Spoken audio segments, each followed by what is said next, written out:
Graham Vickers, 42, polished, designer glasses, leans back in a leather chair. Victor Hale, 55, seasoned, composed, sits across the table, expression unreadable. Diane, 50s, HR, sits quietly to the side. Graham, smirking, we can get 3 junior engineers for your salary. Victor doesn't react. Graham, Thornteed, nothing personal, just cost-cutting. Victor, Theo, my name is Victor Hale, 55 years old, lead systems engineer at Veltria Housing. 18 years. I built every part of their infrastructure from scratch. In corporate office montage, Victor drawing out network plans, installing servers, mentoring junior staff, putting out fires without breaking a sweat. Victor, Theo, I kept things running so smoothly, they forgot the company depended on me, until they decided they couldn't afford me anymore. Back to, in conference room day. Diane slides a folder across the table.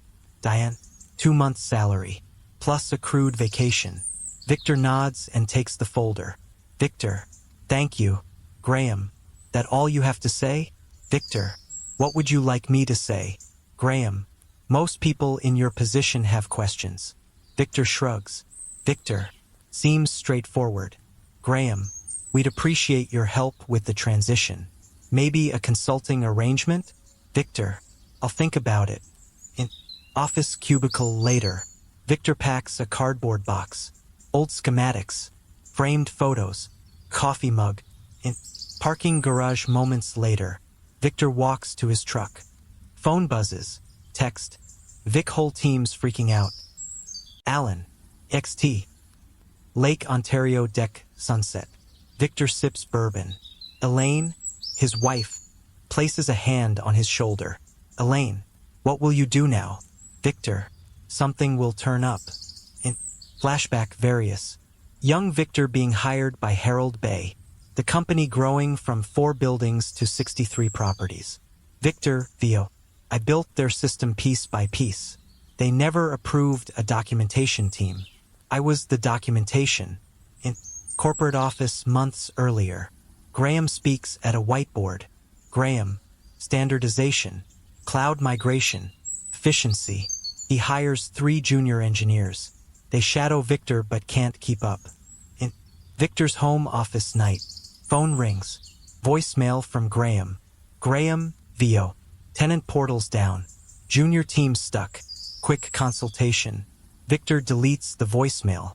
In kitchen morning, Elaine hands Victor coffee. Elaine, what are you thinking? Victor, they're finding out what I'm worth. Montage. More voicemails from Graham and Diane. Alan texting. Systems crashing. Graham's losing it. Email from Lawrence Devlin. Interested in building something better with us? In Devlin Systems, coffee shop, day. Victor meets with Lawrence. Late 40s, sharp. Lawrence, your work at Veltria is legendary. We're offering chief systems architect. Full benefits, 20% more. Victor smiles. Doorbell rings. Graham stands on the porch, disheveled. Graham, systems completely down. $500 an hour. Whatever it takes. Victor, I have an interview tomorrow. Victor closes the door. In Devlin Systems, office, day. Victor is introduced to his new team.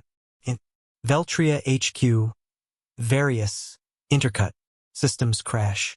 Support lines jammed. Frustrated staff. In Victor's kitchen day. Phone rings again. Graham, Theo. Payment systems lost. Tenants furious. Please just 2 days. Victor answers. Victor, I'm employed elsewhere now. Exclusive contract. Graham, will double their offer. Full salary. Signing bonus. Victor, I appreciate the offer, but I've made a commitment. Graham, there could be legal consequences. Victor, I built exactly what the company allowed. Every line belongs to Veltria. I've taken nothing but my experience. He hangs up. Hands steady now. XT. Lake Ontario sunset. Victor watches the sunset. Peaceful. Content. Victor, Theo. It wasn't revenge. It wasn't satisfaction. It was clarity. Fade out. Victor reviews architectural diagrams at his desk. The door quietly opens. Alan, 40s, uneasy, steps in, laptop bag in hand. Alan, hesitant. Got time for lunch? Maybe sandwiches at the corner deli? Victor closes his notebook, gestures to the door. Victor, sure, let's go. XT. City deli, patio table, afternoon. They sit as lunchtime bustle continues around them. Alan leans in, voice hushed. Alan, chaos at Veltria. It's worse than you think. They've lost 3 years of historical data. Backups corrupted. The consultants say a full rebuild might be necessary. Victor listens, expression neutral. He knows the fragility of systems without redundancy. Victor, skipping a protocol step and the process fails to protect tenant data. I'm not surprised. Alan, leaning forward. It gets worse.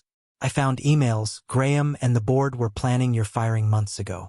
He pitched replacing you with cheap engineers and switching to off-the-shelf tools. Estimated savings, over $1 million a year. Alan opens his laptop, showing Victor the incriminating emails. Victor's face goes still. Victor, quiet, detached. So it was about a flip. Dressing the company up for sale. Alan, the equity firm is prepping to sell. That push for standardization, refusing documentation, it wasn't about systems, it was about optics. Victor looks away, absorbing the betrayal but staying composed. Victor, why show me now? Alan shrugs. I quit yesterday. Half the IT team left. No one trusts the system now. Westbrook Properties, they're Veltria's biggest client, are considering jumping ship. Without them, Veltria's toast. Victor considers. Victor. And now? Alan. Honestly, I was hoping Devlin might hire a DBA. Victor nods. Victor. All right. I'll talk to Lawrence this afternoon. Alan smiles with relief. In Devlin Systems. Lawrence's office, late afternoon. Lawrence, 50s, confident, sets his coffee down as Victor enters. Lawrence. So Alan's joining? Victor. Yes. We need depth. I've hired him. Now? Lawrence. Leaning forward. They're off Westbrook? Victor. Contracts in jeopardy. They need a proper rebuild, or we do. Full redundancy, documentation, training. Everything we purposely avoided at Veltria. Lawrence, nodding. Build it right this time. I trust you. XT. Devlin Systems. Office building, evening. Victor exits, pausing to look back through the window at his office. Victor, Theo. Some lessons aren't learned until the hard way. He closes the door behind him, purpose in his stride.